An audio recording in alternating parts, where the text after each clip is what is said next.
Assalamualaikum warahmatullahi wabarakatuh. Nahmadullah ta'ala nusalli wa nusallimu ala al-Mustafa. Pertanyaannya, apakah seorang suami boleh memukul istri dengan niat mendidik? Jadi memukul itu terlarang dalam Islam, tapi kalau niat untuk mendidik, apalagi dari seorang suami yang merupakan kepala keluarga, penanggung jawab atas keberlangsungan keharmonisan rumah tangga, dia mendidik dengan cara memukul. Ini bagaimana hukumnya?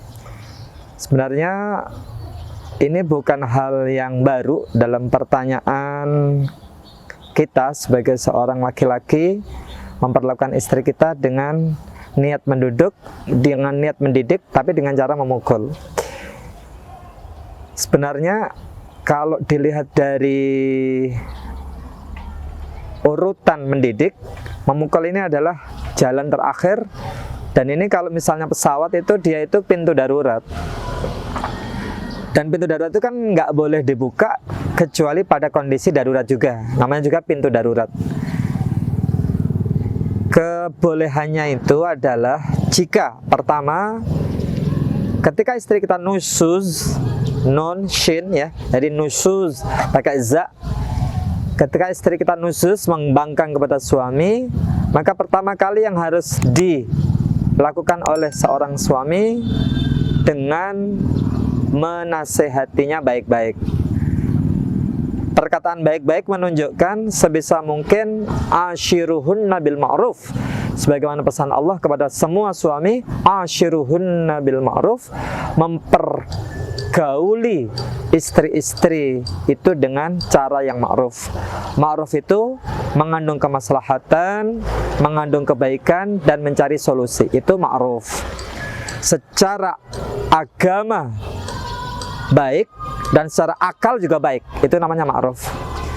Secara tuntunan syar'i, secara akal sehat, itu dibenarkan.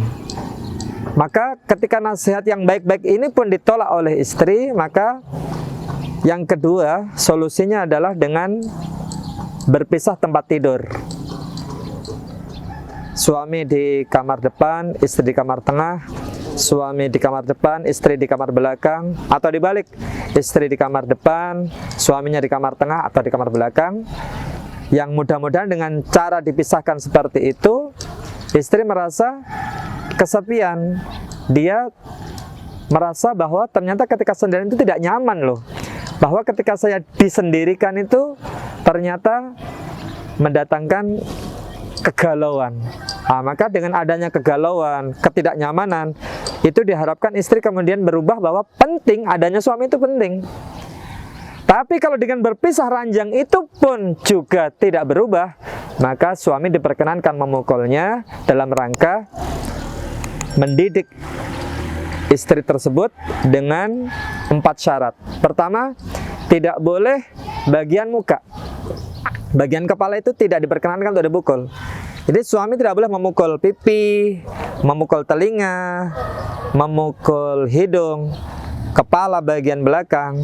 Ini tidak diperkenankan. Kemudian yang kedua, memukulnya tidak boleh menyebabkan luka. Artinya ketika dipukul setelah itu menimbulkan darah. Yang orang menyebut ini luka kenapa? Kemudian yang ketiga, menimbulkan bekas.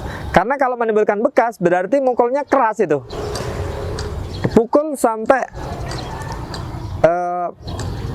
pipi itu merah. Kalau tidak di pipi, misalnya di tangan, tangan itu merah. Nah, jadi kalau di pipi berarti itu 2 kesalahan. Ya sudahlah di kepala juga menimbulkan bekas. Itu kesalahan double berarti. Di tangan sekalipun, di paha sekalipun, di betis sekalipun jika menimbulkan bekas, itu tidak diizinkan. Dan yang keempat, yang sekiranya menimbulkan dendam, jadi istri itu dendam bahwa saya pernah dipukul, ingin membalas, maka itu juga tidak diizinkan. Nah, jadi walaupun memukul itu diperbolehkan untuk mendidik, itu adalah sebuah kedaruratan. Sebagaimana pintu pesawat hanya boleh dibuka ketika memang dalam kondisi darurat.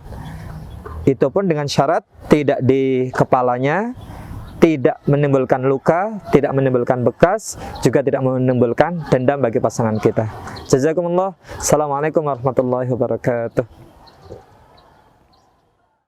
Innallaha 'alimu ghaibis samawati wal ardh